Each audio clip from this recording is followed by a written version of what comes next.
What's going on right now? I wish. Quite dangerous.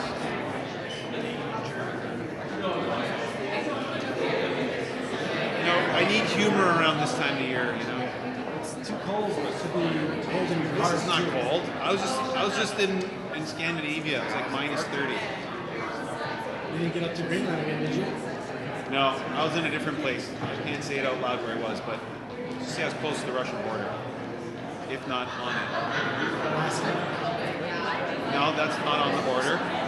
There's a 22-mile thing of water in between. Dude, it freezes like this time of year. Right. What's Danny doing in the house?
questionnaire, you could do.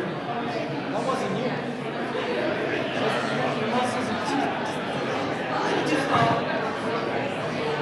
Who was that?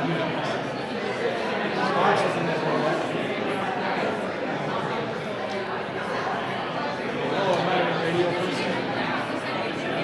NBC?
Mr. Simmons, can you come over to the microphone, please?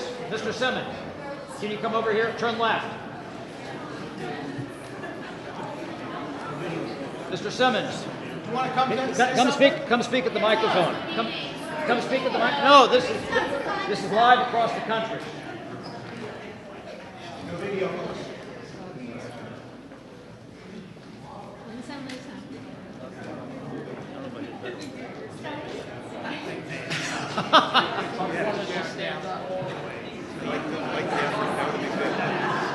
That would have been Human bullseye.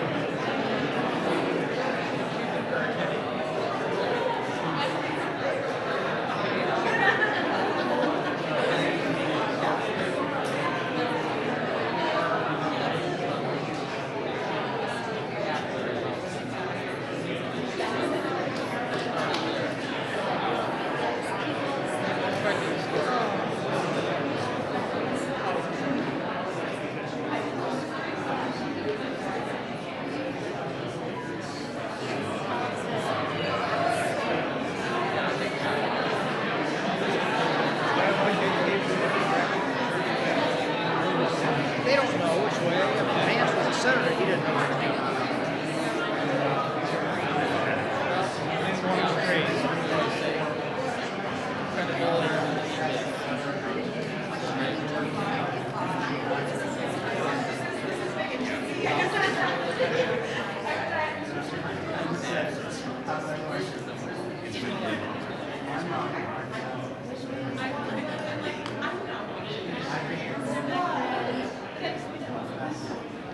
Can't stand it.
stay right there.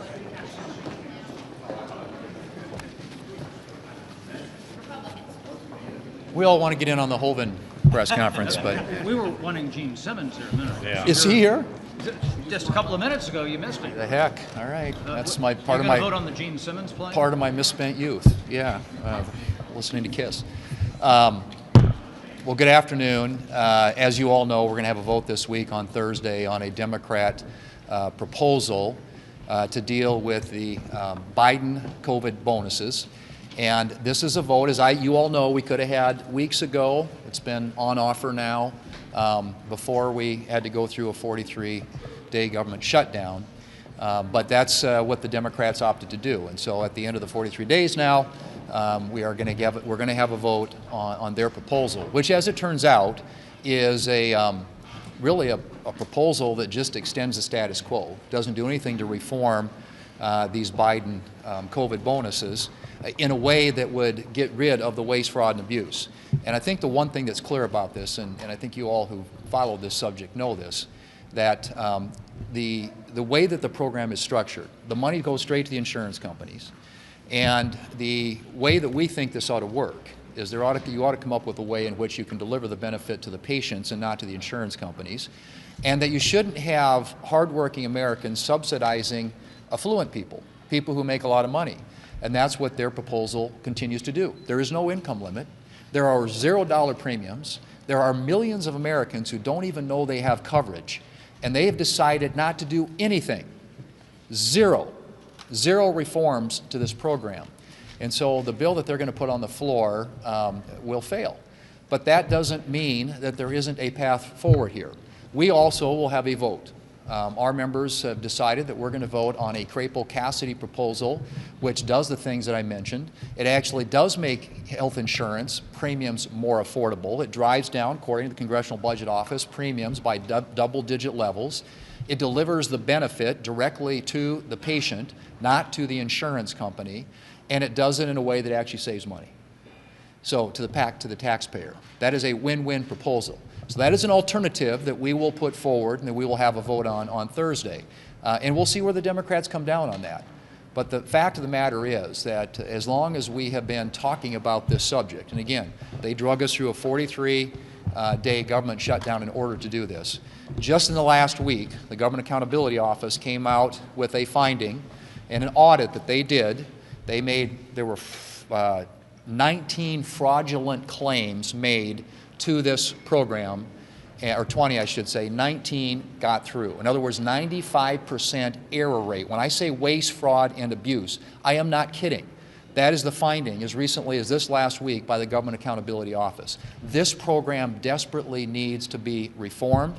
The Democrats have decided we're not going to do anything to reform it, and so we'll see where the votes are on Thursday. But we will have an alternative that we will put up that reflects the views of the Republicans here in the United States Senate about how to make health insurance more affordable in this country, how to ensure that it's not the insurance companies that are getting enriched, that it's actually benefiting the patient, and how to make sure that this is a good deal for the American taxpayer. John Barrasso. So this week we are going to vote on a Democrat proposal to send $83 billion directly from the federal treasury to the bank accounts of insurance companies.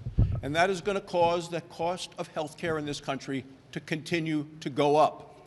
I'm a doctor, practiced medicine in Wyoming for 24 years. People need the care that they need from a doctor that they choose at a price they can afford. And that all went away with Obamacare. I remember President Obama saying, oh, if you pass this, your premiums will go down by $2,500 a family a year. Instead, premiums doubled. So what happened? Well, the Democrats wanted to hide these premium increases, so they said, we better send a lot of money directly to the insurance companies. Don't let the people see it. Send it right to the insurance companies. The insurance companies loved it. Premiums went up 221%. And the stock of the insurance companies went up 500% to 1,000%. That's what happened with Obamacare. And now at this point, over 90% of premiums are subsidized by the federal government. Obamacare was always pricey. It was never affordable. And then during COVID, people saw this and said, well, Democrats said, this is bad, as prices keep going up, what do we do? They said, we need to put new subsidies on top of the old subsidies, and that is the Biden COVID bonus subsidies. Those are the ones that are expiring at the end of this week. What happened? Well, the Democrats chose that date for expiration, but they also removed any income limits. You can make $1 million a year and you're still getting all the subsidies from the federal government paid in your name directly from the government to the insurance companies. And now they want to send another $83 billion. That's going to be the vote this Thursday. They're not going to pay any attention to the reforms that are needed because of the waste, the fraud, the abuse, and the corruption. And in just today's Washington Post, the editorial in today's Washington Post, Obamacare subsidies make it too easy to scam the system. That's what's happening. This system is full of waste, fraud, and abuse because they make it too easy to scam the system. Well, I oppose sending these payments directly from the federal government to the insurance companies. They shouldn't be rewarded for what they have done.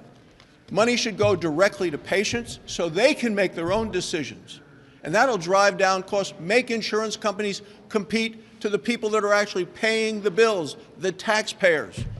Make them offer things that those patients want to have insurance, not held hostage in the straitjacket of the one-size-fits-all that is Obamacare that is hurting our country today. Leader Thune, good afternoon. Can you speak to, for a moment to the political concerns of vulnerable Republicans if Obamacare, health care, these subsidies aren't addressed in some form going into 2026? The president's talking about affordability. The president's talking about affordability. What happens to your side if you don't address this? Well, and so are we, and which is why the proposal we will put out there will actually drive premiums down. And that is in stark contrast to, as Senator Barrasso just pointed out, a program that since its inception has increased costs, premiums in the individual marketplace 221%.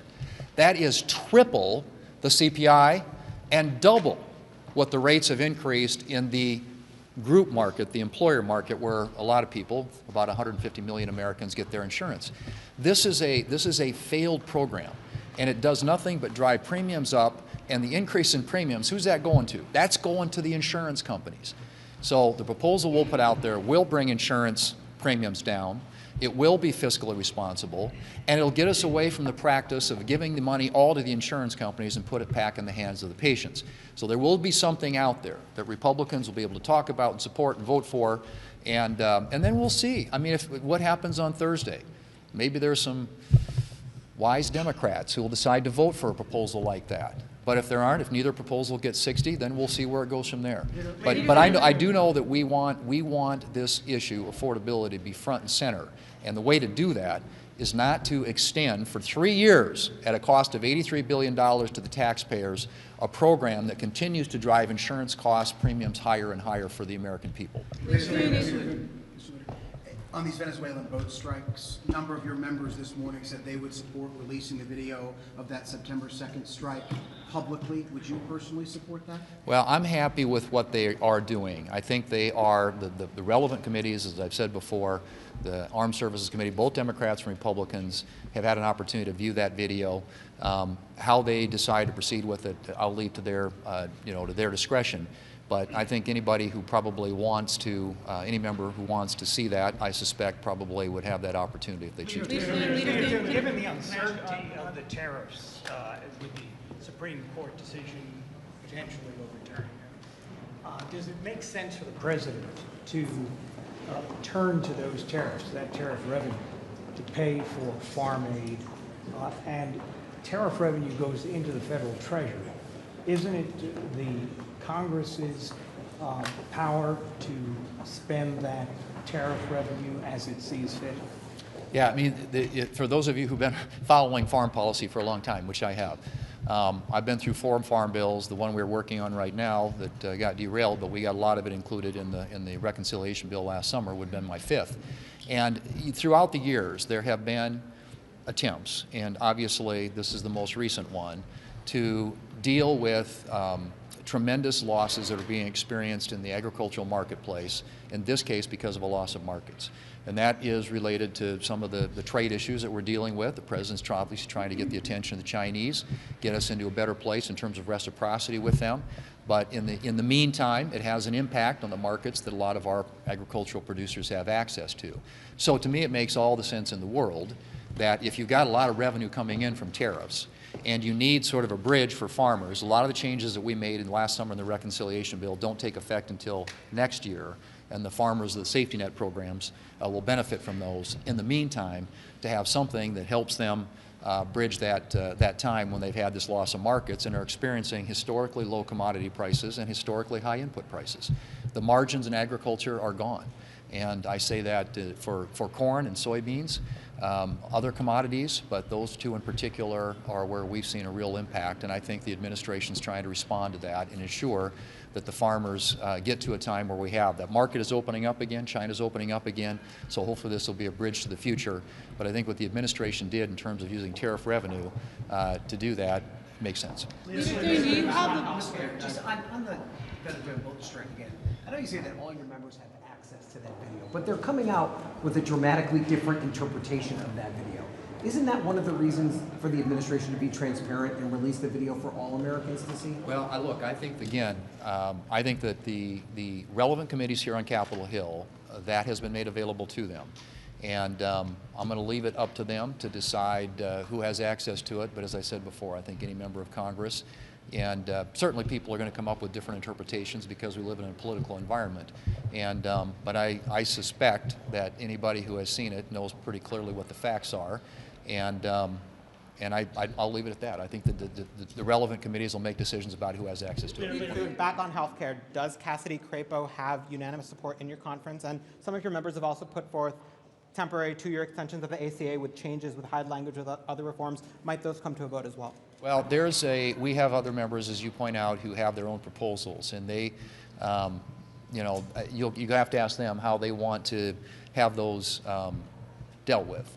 But I suspect you may see others advanced, other ideas advanced, and whether or not those get voted on, I think is going to be probably up to some of our colleagues who are offering those proposals. What I can tell you is, as a conference, our members, and I can't say 100%, but I think for the most part, I would argue are united behind the Crapo-Cassidy proposal, which, as I said, in terms of its emphasis, is about patients, not insurance companies, and about lowering premiums, not increasing them, and about getting a better return for the federal taxpayer.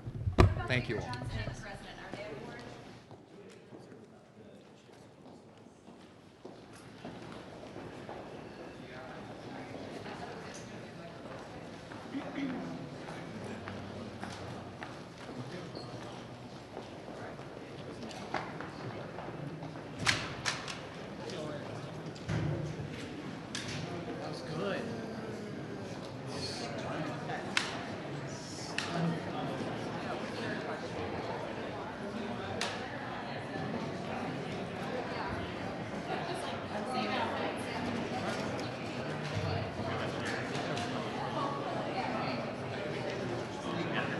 Hello?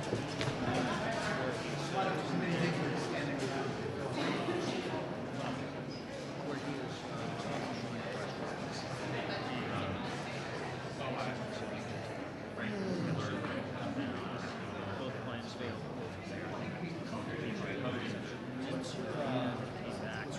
And he said something about both of these people are opposed to their support in our conference with the gas bill and that sort of thing. Oh, I know. I'm working every Tuesday. If your bossy button was taking down that sign on the door that says that, I would accept it. I think there was a problem there. Double check that right now.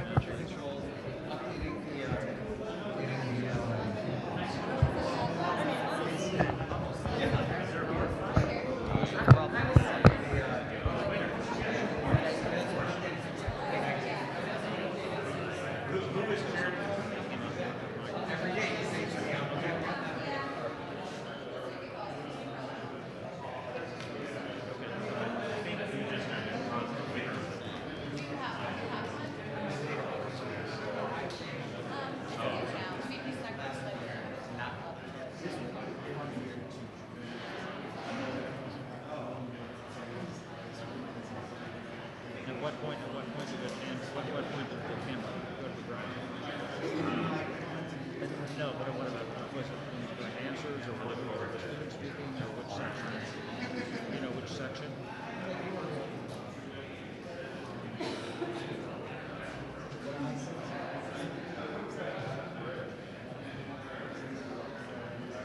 Okay.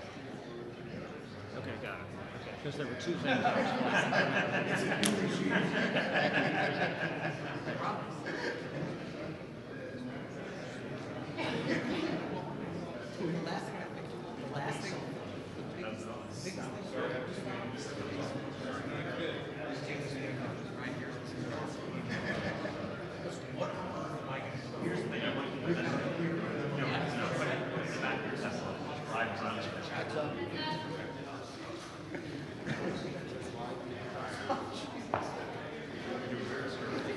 Let me guess, he's looking for Gene Simmons.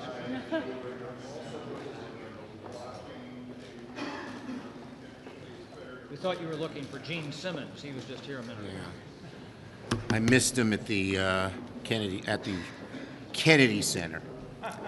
Okay, I want to thank Senators Wyden, Ossoff, and also Brooks for being here. Now, today, Trump will travel to Pennsylvania to pretend he's lowering costs for Americans and to try to convince the American people he's lowering their costs. But Americans can see their bills. They have to pay them every week. And they know he's the one driving these costs up. Trump, this isn't a messaging problem. It's a kitchen table reality. And the American people are feeling the pain that Trump caused. His tariffs have jacked up the price of everything from groceries to clothing to energy and so much more. His trade war hammered farmers so badly, he's now using $12 billion in taxpayer money to clean up the disaster he created. And there aren't enough speeches in the world to paper over the fact that Trump has sent costs up, not down, and the American people know it. But it's not too late. Republicans have one chance left to do something meaningful to lower costs, and that chance is simple. Work with Democrats to extend the ACA premium tax credits before they expire. Democrats have put forward the cleanest, fastest, most realistic solution, a 3-year extension of the current tax credits. No gimmicks, no poison pills. We'll move to vote on Thursday. Republicans have had all year to avoid this premium crisis. They ignored every warning. Every Democrat is united behind this fix. Republicans can't support anything that would bring meaningful relief to American people. Republicans are the reason we're now staring down a health care emergency. The choice is simple for them. Vote with Democrats to keep costs down, or vote to send premiums through the roof. And make no mistake, our proposal is the only realistic path left to prevent premiums from going up. First, it's a clean, straight extension of current law. Second, it directly tackles the premium spike. And third, every Democrat supports it, so it can pass the minute Republicans stop blocking it. On the Republican side, their story is very different. Their phony proposal is dead on arrival. One of the possibility they're considering, the Crapo-Cassidy bill, would not extend the ACA tax credits for a single day. That's what's driving the price up, and they're doing nothing about it. The bill not only fails to extend the tax credits, it increases costs, adds tons of new abortion restrictions for women, expands junk fees, and permanently funds cost-sharing reductions. Their bill is junk insurance. It's been repudiated in the past. The American people will repudiate it once again because it is junk insurance that puts the burden on people. We should call it what it is: misdirection, smoke and mirrors, a cover-up, blocking the ACA tax credits that keep health care costs down. Our bill keeps premiums down, Their chaos sends premiums up. Republicans have 48 hours to choose. Join Democrats and stop the spike, or stick millions of Americans with higher costs. This is their last chance before January 1st, when the American people have to pay these bills. Now, finally, this afternoon, Secretaries Hegseth and Rubio and top officials will brief the Gang of Eight, and I'll be there. I plan to confront Secretary Hegseth on exactly what the hell is going on in the Caribbean. I plan to demand Secretary Hegseth give the total, unedited videos of what happened in the September 2nd boat strikes. Trump originally agreed to do this, but now they're afraid. What's Hegseth hiding? And second, I will demand of Rubio and Hegseth what the hell is going on in the Caribbean and in Venezuela. What are their plans? How far do they plan to go? Trump has already talked about Venezuela waters and even going attacking Venezuela on land. How far do they intend to go? And when Trump says these crazy things, does he really mean them? And will he drag America into an endless war? It's about getting truth for the American people. The American people are entitled to see the unedited videos. Last week, Trump said he'd have no problem releasing the videos. Then yesterday, he walked back his statement, claiming he said it was fake news. You know, this guy's amazing. He said it. It's on the air. Millions saw it. And now he says it's fake news, even though he said it. It means he's a fake. Let's be clear. The only way to bring clarity is to release the full unedited tapes. That's why the NDA included a provision requiring the Pentagon to hand the tapes over. If they don't, Pete Hegseth's travel budget gets slashed 25%. And this proposal had the support of Democrats and Republicans, including Wicker, including Republicans in the House and Senate. It shows you that both parties are united that these videos ought to be released so the American people can see them. Congress is united in demanding transparency. I strongly support this provision, fought to keep it in the bill. Trump, Hegseth, Rubio must do the right thing. And they all must release the tapes and tell the American people the truth the people deserve to hear. Senator Wyden. Thank you, Leader. So, unless the Senate and the House act this week, in a few days, millions of Americans are going to face a god-awful choice. Do they pay thousands more to keep my health care, or do I take the risk of going without? Democrats have offered a simple solution. Let's extend the tax credits without making changes at the 11th hour. After that, let's see where we can work together to make the health care system better. Late last night, Republicans in the Senate revealed their alternative.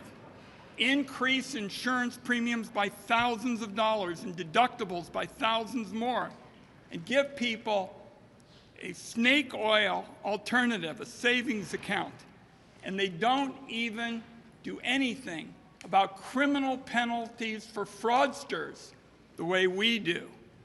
I'm going to use two examples to illustrate how disconnected the Republican plan is from the reality that Americans face. First, imagine a woman nearing Medicare age who's battling breast cancer. She's going to have another round of chemo in January, so she needs to sign up by next week. Crumbs in a savings account are not going to do much for her. Maybe she'll find out as we go that we have a better alternative. We're also going to imagine a young couple planning to start a family next year.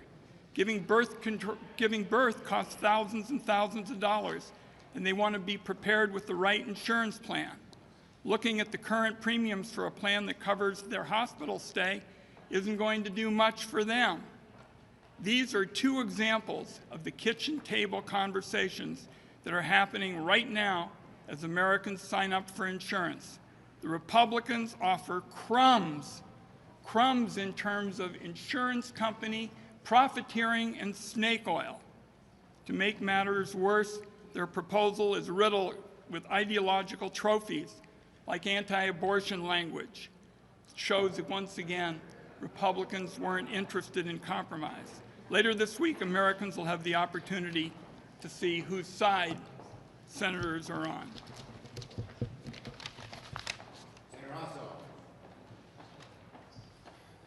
Good afternoon. Thank you all for being here. It might be helpful just to take this conversation out of Washington and invite you down to Georgia, where I'm hearing from constituents every day what this is going to mean for them right now. I heard just a few days ago from one of my constituents, a single mother with 4 children, who gets her insurance through the Affordable Care Act exchange. And her medication costs $20,000 per dose. She needs 4 doses per year. Her premiums are about to go up by 500%. I heard from another constituent a few days ago, a woman in her early 60s who waits tables for a living, who's fighting breast cancer. She needs chemo monthly. Her premiums are now going to be $500 per month. She can't afford it.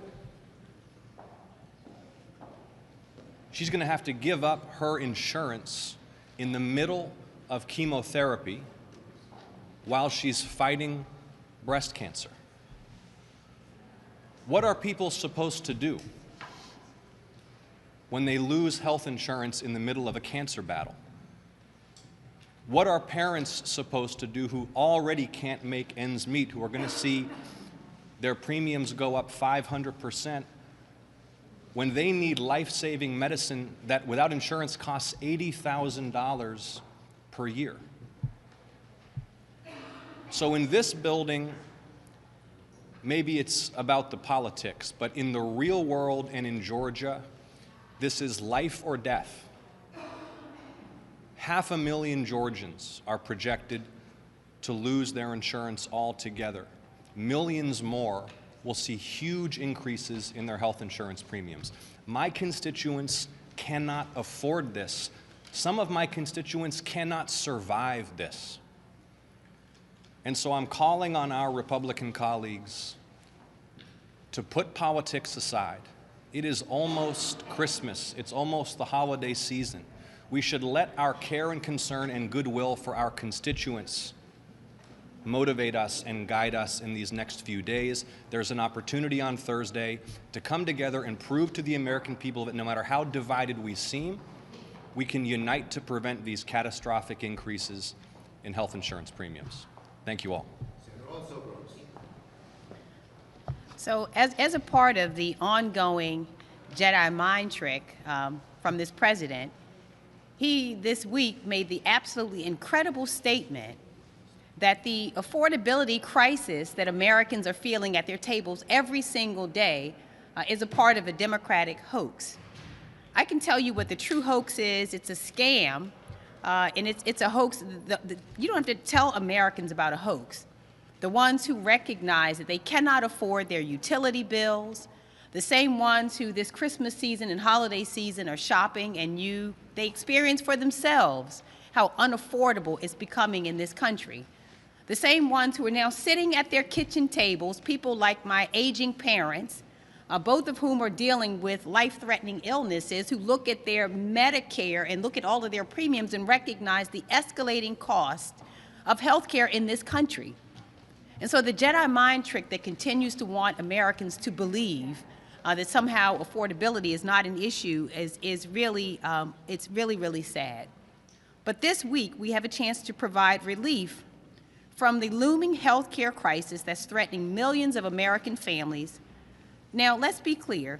This could have been resolved months ago, but Republicans refuse to do so. Americans are already struggling under the weight of increased cost of living, and everything is more expensive, especially in this holiday season. And this health care crisis is only making things worse. Democrats know this because we've been listening to what Americans have been saying to us. We know the strain that this is putting on families, and we've been fighting to lower health care costs. But we've come up against a roadblock. These Republicans who are in control, and they've stopped us at every single turn. For months, we've been asking our Republican colleagues to work with us on extending these Affordable Care Act tax credits. And this is something, to be clear, that absolutely should not be controversial. For many people, this is absolutely a matter of life and death. We should be doing what we can to make life easier on the people that we're here in Washington to represent. But Republicans just don't get it. They're out of touch. Can you imagine sitting at your kitchen table holding a notice from your insurer that tells you that your health care premium is about to be tripled, only to hear that this administration and Republicans who are in control of the government think that you're stressed out about a hoax? If Donald Trump and Republicans in Congress spent more time with the people that they are supposed to be representing instead of the billionaires that they have worked all year long to repurpose our government to be able to afford their tax cuts, the billionaires that they continue to cater to, they would know that affordability is not a con job. This is a real crisis, and it's one that Republicans have needlessly created. They have a job to do, but instead of working with us, they've spent months complaining about the Affordable Care Act because they don't get it, and guess what? They never have. For the last 15 years, they've taken every opportunity to criticize the Affordable Care Act and to talk about what they would do instead if they were in control. Well, the time is here, but their plan is not here. They have no plan, and they haven't put forth an alternative yet. That leads us to conclude that they do not have a plan. And if you look at the way that they've handled everything from health care to the economy and how they've made everything less affordable, it's not clear that they ever will. Even if they were capable of putting together a plan, it's becoming clear that Republicans just don't care. They're choosing to ignore the voices of the American people who are struggling to afford absolutely everything. Again, from food to housing to health care to goods to utilities. But the truth is that the people are not their concern. This isn't something that I say lightly, but we know that actions speak louder than words, and the Republicans' lack of action is deafening. It says they don't care, and they don't care enough to even do their jobs.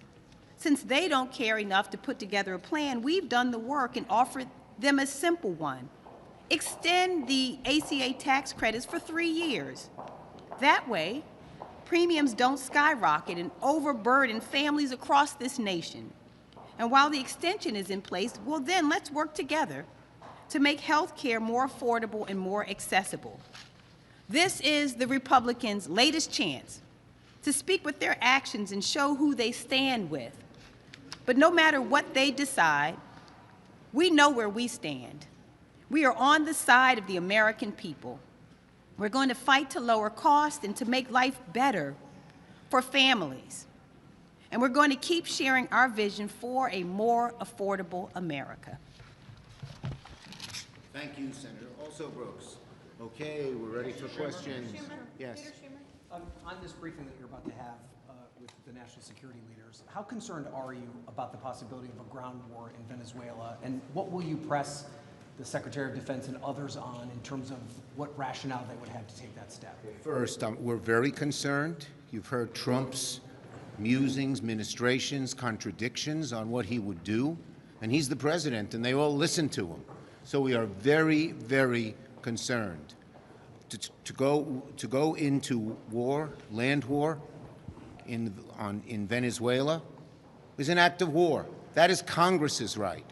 And Senator Kaine and myself and 2 others, Schiff and Rand Paul, have the War Powers Act ready to be introduced on the floor of the Senate. We hope Republicans will join us in that vote. Leader Schumer. Yes. last week you told us that one of the reasons that there hadn't been meaningful negotiations is because Republicans hadn't put out their proposal. Now that that's out, do you see any path forward to find something in between these two proposals, or is it one or the other? Their plan is a non-starter. They even know it themselves. They're so struggling that they couldn't come up with a real plan, that instead of the total embarrassment of having no plan, they have the total embarrassment of having a plan that's been rejected over and over again, that doesn't lower health care costs, that doesn't extend the ACA 1 day, which is what the American people are asking for, and has all these poison pill riders, such as abortion, which they know are killer amendments. So is there any path to negotiation? Next. I was just going to ask you Look, about the negotiations, we're always willing to sit down and negotiate with someone who would lower costs. Their bill was absolutely not lower costs. It would raise costs for the American people. Yes, I was just going to ask you about the hide language and stricter abortion limitations that Republicans are demanding as a price for any kind of ACA funding extension.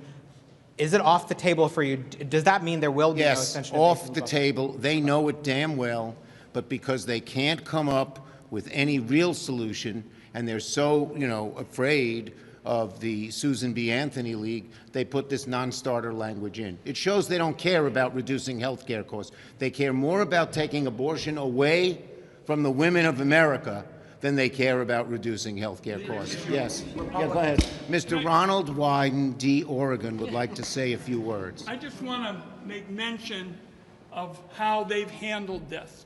They said their #1 priority at the outset of these negotiations was fighting fraud. We went out and put together legislation, black letter text, that said that there would be criminal penalties for fraudsters, but they totally ignored it. So they have never been serious. And if you're serious about health care, you've got to want to have criminal penalties for fighting fraud, and they ignored it. Mr. Leader. Okay. Mr. Leader. Last question. You called the Republican plan a non-starter. They said the same thing about your plan. Doesn't that mean that these tax credits are almost certain to expire at the end of the year? Yeah, and the burden is on 13 Republicans to vote with us. Ours is the only plan. Their plan would allow the tax credits to expire, in your own words. Our plan would stop them from expiring. That's why it's supported overwhelmingly by the American people. Just remember, 55% of Trump voters, according to the data, support our plan. Thank you. Why not a 1-year extension?